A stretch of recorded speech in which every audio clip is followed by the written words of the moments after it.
अस्सलामु अलैकुम वरहमतुल्लाहि वबरकातुहू।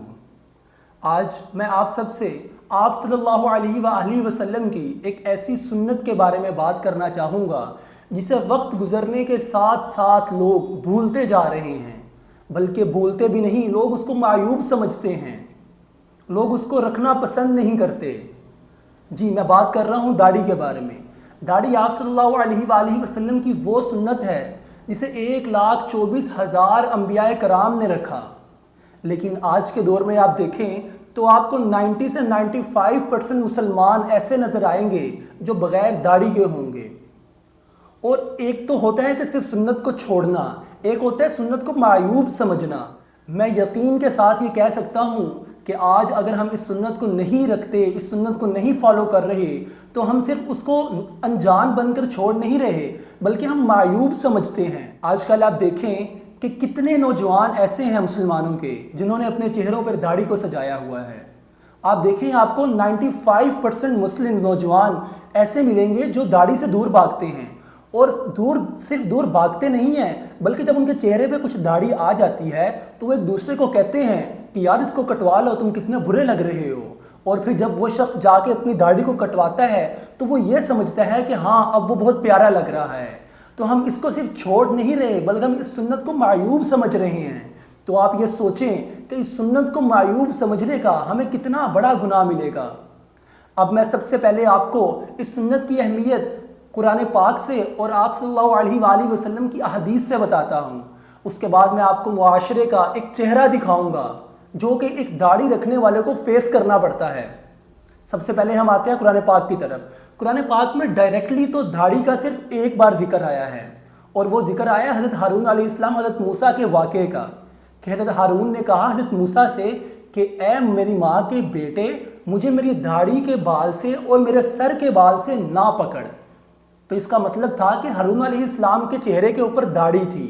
डायरेक्टली तो कुरान पाक में दाढ़ी का सिर्फ एक बार जिक्र आया है, लेकिन इनडायरेक्टली कई बार जिक्र आया है। जैसा कि अल्लाह ताला कुरान पाक में कहते हैं अतीउल्लाह व अतीउर रसूल, अताअत करो अल्लाह की और अल्लाह के रसूल की। अब जब अल्लाह ताला ने ये कह दिया कि अल्लाह के रसूल की अताअत करो, तो हम देखते हैं कि अल्लाह के रसूल दाढ़ी के बारे में क्या कहते हैं। सबसे पहले मैं आपको हज़रत मोहम्मद सल्लल्लाहु अलैहि वसल्लम की एक हदीस सुनाता हूँ। आप सल्लल्लाहु अलैहि वसल्लम ने कहा खालिफुल यहूद वन नस्वारा अअफुल्लिहा व कुस्सुश शवारिब, जिसका तर्जुमा ये है दाढ़ियाँ बढ़ाओ, मूछें कटवाओ और यहूद व नसारा की मुखालफत करो। रिवायत में आता है कि बादशाह किसरा के 2 कासिद दरबार नबूवत में हाजिर हुए। उनकी दाढ़ी कटी हुई थी और मूछें बड़ी हुई थी। तो आप सल्लल्लाहु अलैहि वसल्लम ने जब उन्हें देखा तो कहा तुम्हारा बुरा हो, यानी आप सल्लल्लाहु अलैहि वसल्लम ने उनके लिए बद्दुआ की और उनसे पूछा कि तुम्हें किसने ये हुक्म दिया है। तो उन्होंने बताया कि हमें हमारे रब यानी किसरा ने ये हुक्म दिया है।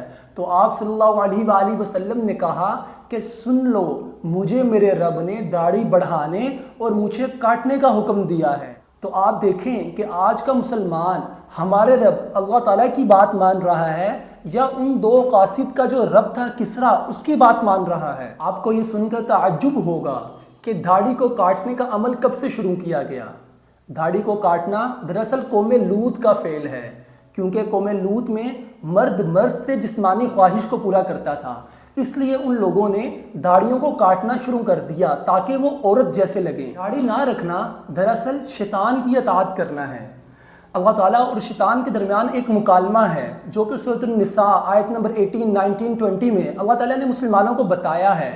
और शैतान ने अल्लाह ताला से कुछ वादे किए थे और अल्लाह ताला ने वो वादे मुसलमानों को बता दिए हैं और फिर कहा है कि अब जो शैतान की अताअत करेगा वो जहन्नुम में फेंक दिया जाएगा। तो शैतान ने अल्लाह ताला से जो वादे किए थे उनमें से एक वादा ये भी था, शैतान ने अल्लाह ताला से वादा किया था कि मैं लाजमन आदम की औलाद को ये हुक्म दूंगा कि जिस फितरत पर अल्लाह ताला तुम्हें पैदा कर रहे हैं उस फितरत और सूरत को बिगाड़ दो।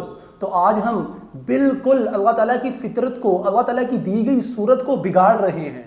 सही बुखारी और सही मुस्लिम की अहदीस मौजूद हैं जिनमें आप सल्लल्लाहु अलैहि वसल्लम ने इसे फितरत कहा है।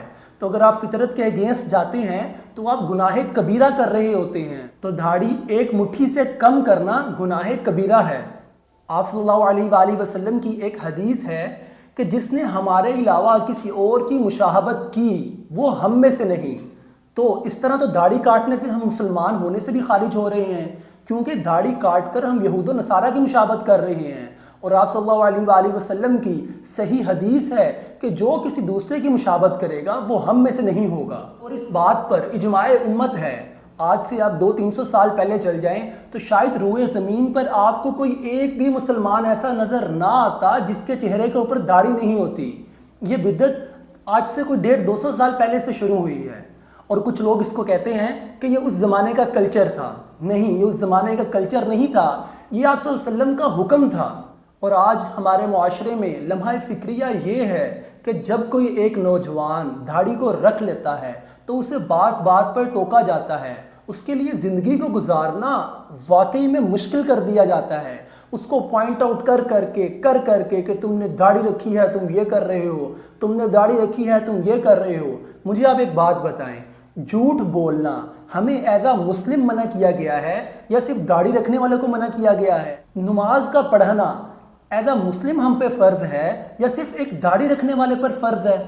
کسی بھی برے کام سے بچنا ایز اے مسلم ہمیں اس چیز سے منع کیا گیا ہے یا صرف داڑھی رکھنے والے کو منع کیا گیا ہے؟ ہمیں برائیوں سے بچنے کا حکم اور نیکی پر عمل کرنے کا حکم ایز اے مسلم دیا گیا ہے۔ قرآن پاک میں یا احادیث میں کبھی بھی داڑھی والے کو حکم نہیں دیا گیا کہ تم نے یہ نیک کام کرنے ہیں اور تم نے ان برائیوں سے بچنا ہے۔ تو میرے خیال سے آج کا ایک نوجوان داڑھی رکھنے سے اس وجہ سے بھی ڈرتا ہے کہ اگر وہ داڑھی کو رکھ لے گا تو لوگ اس کو ہر بات پر پوائنٹ آؤٹ کریں گے۔ یہ ہمارے معاشرے کا ایک انتہائی تاریک پہلو ہے۔ ہمیں یہ چاہیے کہ اگر آج کوئی ہمارا نوجوان داڑھی رکھتا ہے تو ہم اسے اپریشیٹ کریں، نہ کہ اس کو ڈی گریڈ کیا جائے، اس کو بات بات پر ٹونٹ کیا جائے۔ تو آج دیکھیں آپ، یہ سنت آہستہ آہستہ دنیا سے ناپید ہو رہی ہے۔ نوجوان تو اس کو بالکل بھی رکھنا پسند نہیں کرتے۔ اگر کوئی مسلمان رکھتا بھی ہے تو وہ 40 50 یا 60 کی ایج کے بعد جا کے یہ رکھتا ہے۔ اس کو یہ لگتا ہے کہ اگر وہ اپنی جوانی کے اندر اس داڑھی کو اپنے چہرے پر رکھ لے گا تو وہ بدصورت لگے گا۔ آپ اس بات پر ذرا غور کریں، کیا میرے نبی حضرت محمد صلی اللہ علیہ وآلہ وسلم کی داڑھی نہیں تھی؟ کیا 18-19 سال کی عمر میں ان کی داڑھی نہیں تھی؟ اگر ان کی داڑھی تھی اور آپ صلی اللہ علیہ وآلہ وسلم دنیا کے خوبصورت ترین مرد ہیں، تو آپ یہ کیسے کہہ سکتے ہیں کہ داڑھی رکھنے سے کوئی شخص بدصورت لگ سکتا ہے؟ چلیں ایک وقت کے لیے امیجن کر لیتے ہیں، اگر آپ کو یہ لگتا ہے کہ داڑھی آپ پر سوٹ نہیں کرتی لیکن آپ پھر بھی اللہ تعالیٰ کے اور اللہ کے رسول کے حکم سمجھتے ہوئے اس کو رکھ رہے ہیں، تو سوچیں آپ کو کتنا زیادہ ثواب ملے گا۔ تو میری آپ سے یہ ایک ریکویسٹ ہے کہ زیادہ سے زیادہ لوگوں کو اس چیز کی اویئرنیس دیں، لوگوں کو یہ بتائیں کہ داڑھی رکھنا ہمارے مذہب میں لازمی ہے۔ ہر قوم کی ایک اپنی آئیڈینٹی ہوتی ہے، ایک اپنی شناخت ہوتی ہے، اور مسلمانوں کی شناخت یہی ہے کہ مسلم دور سے کھڑا پہچانا جائے کہ وہ مسلمان ہیں۔ اگر آج ایک انگریز اور مسلمان کے درمیان میں ظاہری دیکھنے سے آپ فرق نہیں کر سکیں گے تو یہ انتہائی معیوب بات ہے۔ اچھی قومیں وہ ہوتی ہیں جو اپنے کلچر کو اڈاپٹ کرتی ہیں، نہ کہ دوسروں کے کلچر کو اڈاپٹ کرتی ہیں۔ اگر آپ آج سکھ کمیونٹی کو دیکھتے ہیں تو آپ دیکھیں کہ 50% سے زیادہ سکھوں نے اپنے سر کے اوپر پگڑی رکھی ہوتی ہے اور ان کی داڑھی بڑی ہوتی ہے، کیونکہ وہ اپنے کلچر کو پسند کرتے ہیں۔ وہ ان کے مذہب نے جو ان کو کہا ہے وہ اس کو پسند کر رہے ہیں، اس کو فالو کر رہے ہیں۔ لیکن آج کا مسلمان اگر داڑھی رکھنے کو معیوب سمجھتا ہے اور اسے یہ لگتا ہے کہ وہ بدصورت لگے گا، سوچیں وہ کتنا بڑا گناہ کر رہا ہے۔ میری اللہ تعالیٰ سے دعا ہے کہ اللہ تعالیٰ آپ کو اور مجھے حضرت محمد صلی اللہ علیہ وآلہ وسلم کی ایک ایک سنت پر عمل کرنے والا بنا دے، اور ہمیں آپ صلی اللہ علیہ وآلہ وسلم کی سنت سے محبت کرنے والا بنا دے۔